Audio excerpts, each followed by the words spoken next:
नमस्कार।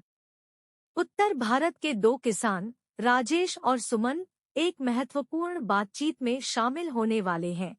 वे गन्ने की फसल को नुकसान पहुंचाने वाली विनाशकारी लाल सड़न बीमारी पर चर्चा करेंगे और इससे निपटने के तरीकों का पता लगाएंगे। आइए उनकी इस चर्चा में उनके साथ शामिल हों।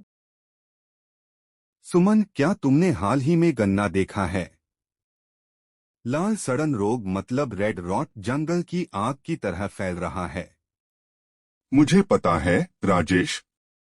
यह हमारी फसलों को नष्ट कर रहा है और हमें इसके बारे में कुछ महत्वपूर्ण बातें करने की जरूरत है।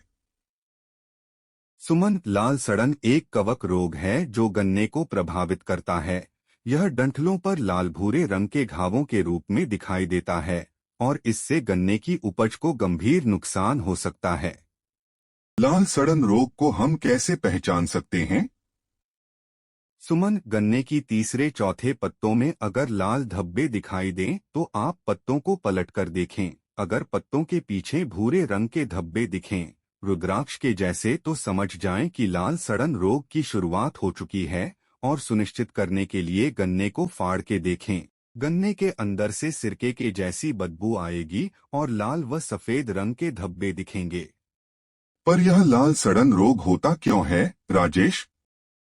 लाल सड़न रोग गर्म और आर्द्र परिस्थितियों में पनपता है। हमारे खेतों में अत्यधिक वर्षा और खराब जल निकासी इसके फैलने के लिए आदर्श वातावरण बनाती है। रेड रॉट के होने के कई और कारण भी हैं, जैसे कि अगर इस रोग से ग्रसित गन्ने का बीज में इस्तेमाल किया जाता है, खेत की मिट्टी को फफूंदी नाशक दवाई अथवा ट्राइकोडर्मा से ट्रीटमेंट न करने पर, रेड रॉट से रोग ग्रसित गन्ने के खेत से पानी स्वस्थ खेत में जाने से भी यह रोग फैल जाता है। यह रोग कब फैलना शुरू हो जाता है? सुमन, इस रोग के प्रारंभिक लक्षण जून माह में दिखने लगते हैं और फिर बरसात के मौसम में द्वितीय संक्रमण होता है, जो सारी फसल को बिल्कुल सुखा देता है।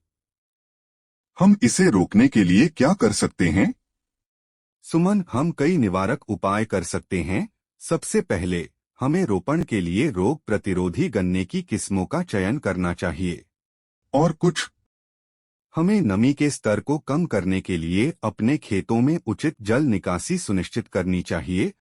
फसल चक्रण से रोग चक्र को तोड़ने में भी मदद मिल सकती है। और कुछ?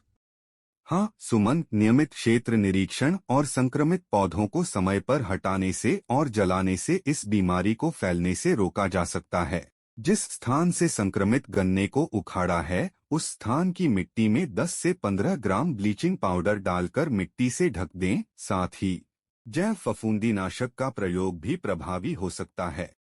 बाकी बचे स्वस्थ गन्ने पर कवकनाशक थियोफेनेट मिथाइल का छिड़काव करें, जिससे कि वे इस रोग से बचे रहे।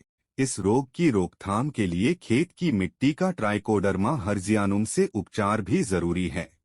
एक और बहुत महत्वपूर्ण बात, जिन खेतों में लाल सड़न रोग पाया जाता है, उन खेतों की मेड़बंदी करना बहुत जरूरी है, जिससे कि यह रोग स्वस्थ खेतों में न फैल सके। राजेश और सुमन ने न केवल अपनी फसल बचाई है, बल्कि अपने ज्ञान को साथी किसानों के साथ भी साझा किया है। साथ मिलकर उन्होंने रेड रोड को हरा दिया है और गन्ने की अच्छी फसल हासिल की है।